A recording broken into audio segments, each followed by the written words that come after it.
and today I'm going to be reading Chapter 3 of Nicholas, A Massachusetts Tale. Chapter 3. When he reached the meadow, the sky had clouded over. Everything looked gray. Kit rounded up the last of the straggling sheep. Everyone seemed to be in motion. Nicholas flung the bundle of wool over his back. He scrambled up the boulder. He arrived at the top just as Shirley trotted by. "There you are, Nicholas. I've been calling for you." I looked a bit silly whispering your name at each clump of grass in the meadow. The other sheep were beginning to talk. "I'm sorry I'm late," Nicholas said. "I was eating acorns when I met this owl. I think he would have eaten me just as soon as he talked to me." "You should know better than to go into the forest." "I did some lovely grazing today. I think the spring grass is the sweetest." All the other sheep agree. Nicholas did not hear any more. He snuggled down into the wool on Shirley's back, wedging himself in with his bundle, and fell sound asleep. Nicholas woke as the farmer guided the sheep into the barn. Kit wagged his tail and smiled proudly. He had brought the flock safely back to the barn. Nicholas rolled off Shirley's back, landing with a bounce on top of his bundle of wool. He hid behind a tractor tire while the farmer shut the door. "You're back just in time, Kit," the farmer said. "It's starting to rain, and by the look of the sky, we're in for a long bout of it." Kit accepted the farmer, roughly tossing his head as praise for a job well done.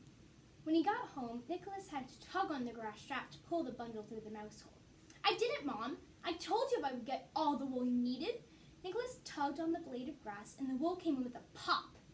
Nicholas flew into the next room, rolling to a stop at his father's feet. "Well, hello, son. Welcome home. How is everything in the high meadow?" his father asked.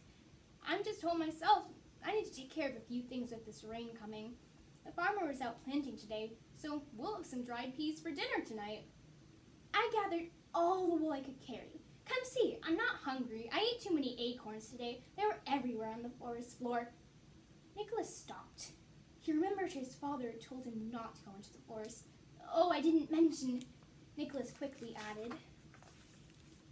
"I met a friend of yours, Dad, a great horned owl. He said he knows you, Dad." "Yes, I know him. He is one of the reasons I told you not to go into the forest, Nicholas. Owls have to eat, and they don't care about family connections." "Well, Dad, he tried to catch me, but he let me go after I told him who I was." "It is more likely that he'd already eaten, Nicholas, but I'm glad you're home safely." Nicholas's mother came in and shook the rain out of her fur. "Goodness, it's raining hard, Nicholas. I can see that you've been busy today."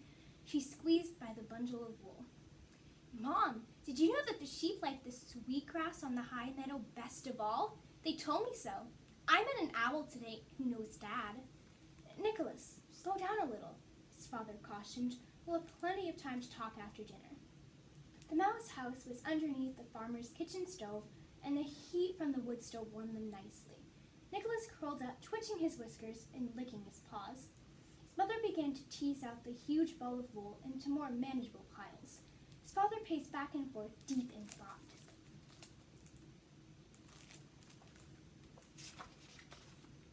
"Nicholas," his father started, "a mouse is lucky.